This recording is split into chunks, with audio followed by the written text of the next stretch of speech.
죄가 원하는 대로 끌려갔습니다.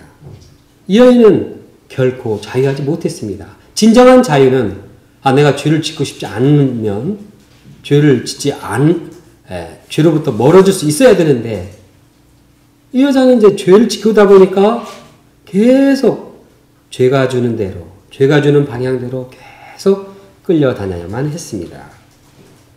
이 여자는 죄의 노예가 되었습니다.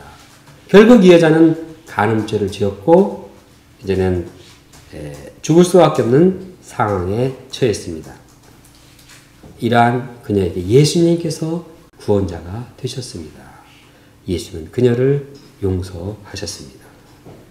예수님께서 이 여인을 용서하신 것은 그냥 말로만 이렇게 말하고 그 말로만 끝나는 것이 아닙니다.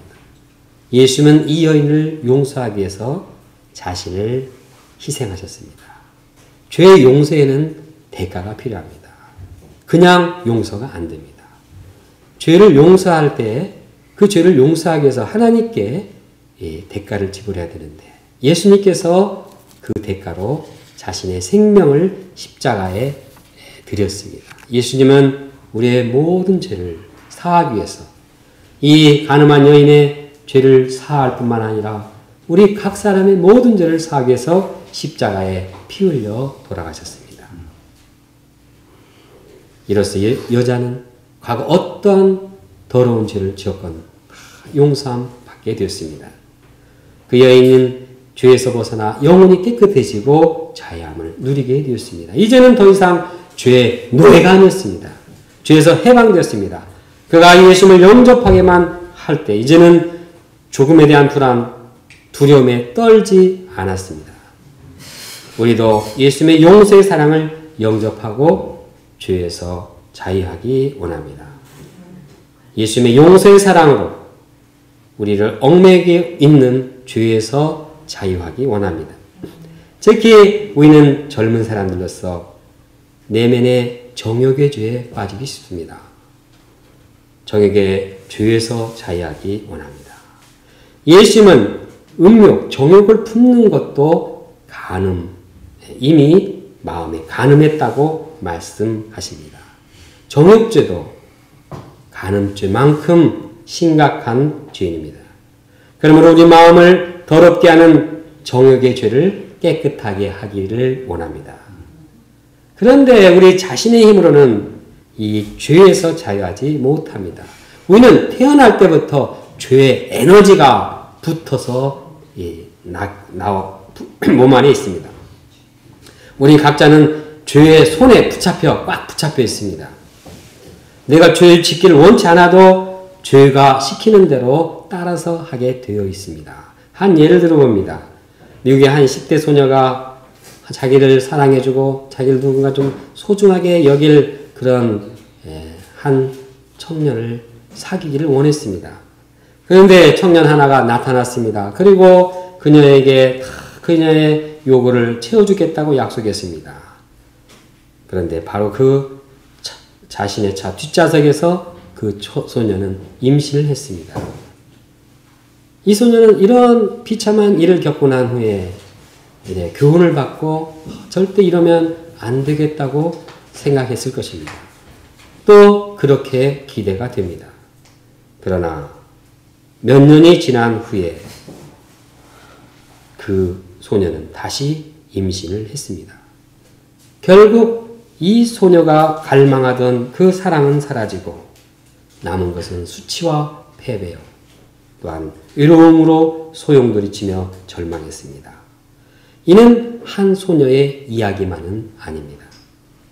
이는 죄의 세력을 자신의 힘으로 벗어나지 못하는 우리 모습이기도 합니다. 우리는 죄가 싫고 죄에서 벗어나고 싶어도 죄에 끌려서 죄에서 자유하지 못하는 자들입니다. 그럼에도 불구하고 우리는 이를 드러내지 못합니다. 그래서 더 죄에서 자유하지 못합니다.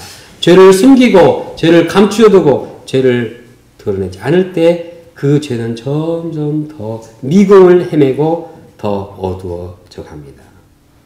괜히 이런 문제를 고백하면 나만 창피하고 정죄를 받을까 봐 두려워 감춰 놓습니다.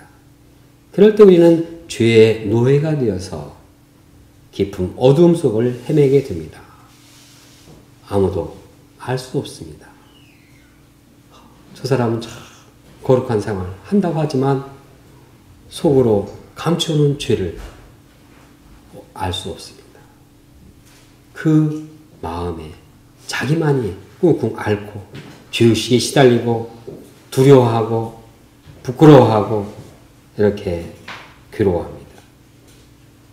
그러나 우리가 어떤 더러운 죄를 지었을지라도 이를 고백하고 예수님의 용서의 음성을 영접할 때 모든 죄에서 벗어나게 됩니다. 어릴 때부터 저는 겉으로 볼 때 아주 온유했습니다. 참 말도 별로 전에 더 안 했습니다. 중고등학교 생활기록부에 보면 항상 그 행동 발달 상황인가요? 그거 보면 항상 온유하다, 겸손하다 이렇게 써 있었습니다. 그런데 저희 내면은 결코 온유하거나 조용하지가 않았습니다.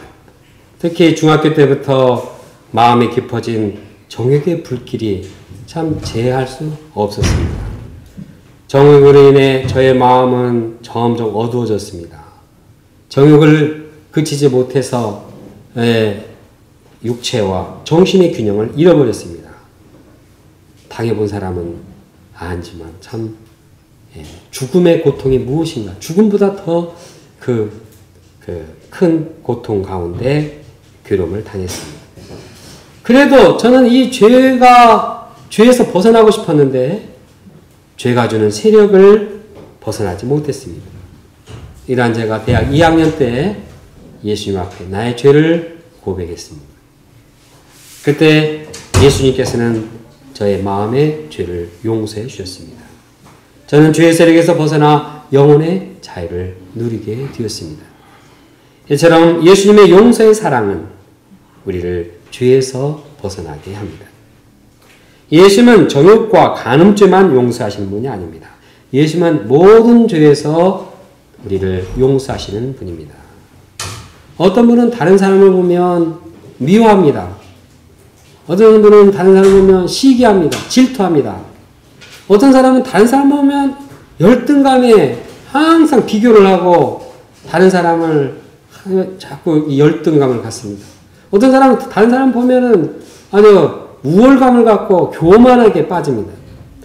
어떤 사람은 이제 사람을 볼 때는 그런 죄 짓다가 안 보면 또 게으르고 안일에 빠집니다.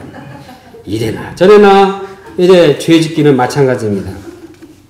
이런 여러 가지 죄를 깨달을 때 우리는 이것을 없애고자 무진 노력합니다. 발버둥을 칩니다. 어떻게 해결해야 됩니까? 죄를 깨닫고 예수 앞에 고백해야 합니다. 예수님께서는 우리 모든 죄를 다 용서해 주시는 분입니다. 우리가 예수님 앞에 죄를 고백함으로써 죄사함을 받고 영혼의 자유를 누리기 원합니다. 죄사함을 받는데 죄사함 참 귀한 거니까 좀 오랫동안 기다렸다 받아야 되겠다. 그럴 필요 없습니다. 죄사함은 지금 바로 여기에서 이루어질 수 있습니다. 예수님의 용서를 영접하기만 하면 그 순간 0.1초도 안 되고 우리는 영혼의 자유를 누리게 됩니다. 우리가 예수님의 주시는 용서의 사랑을 영접하기 원합니다. 우리가 우리를 위해 십자가에 돌아가신 그 은혜를 생각하며 나의 죄를 고백하고 죄사함의 은혜 가운데 영혼의 참 기쁨을 누리며 살아가기 원합니다. 제2장 죄로부터의 지속적인 자유. 예수님은 그 여인을 용서하신 후에 말씀하셨습니다. 가서 다시는 죄를 범하지 말라. 이 말씀은 다시 죄를 범할 가능성이 있음을 말하고 있습니다. 다시 죄를 범할 가능성이 없다고 하면 가서 다시 죄를 범하지 말라 이렇게 말할 필요가 없는 것입니다. 그러나 죄를 범할 가능성이 있기 때문에 예수님을 믿고 죄 용서함을 받아도 다시 죄를 지을 가능성이 있기 때문에 가서 다시는 죄를 범지 말라고 하셨습니다.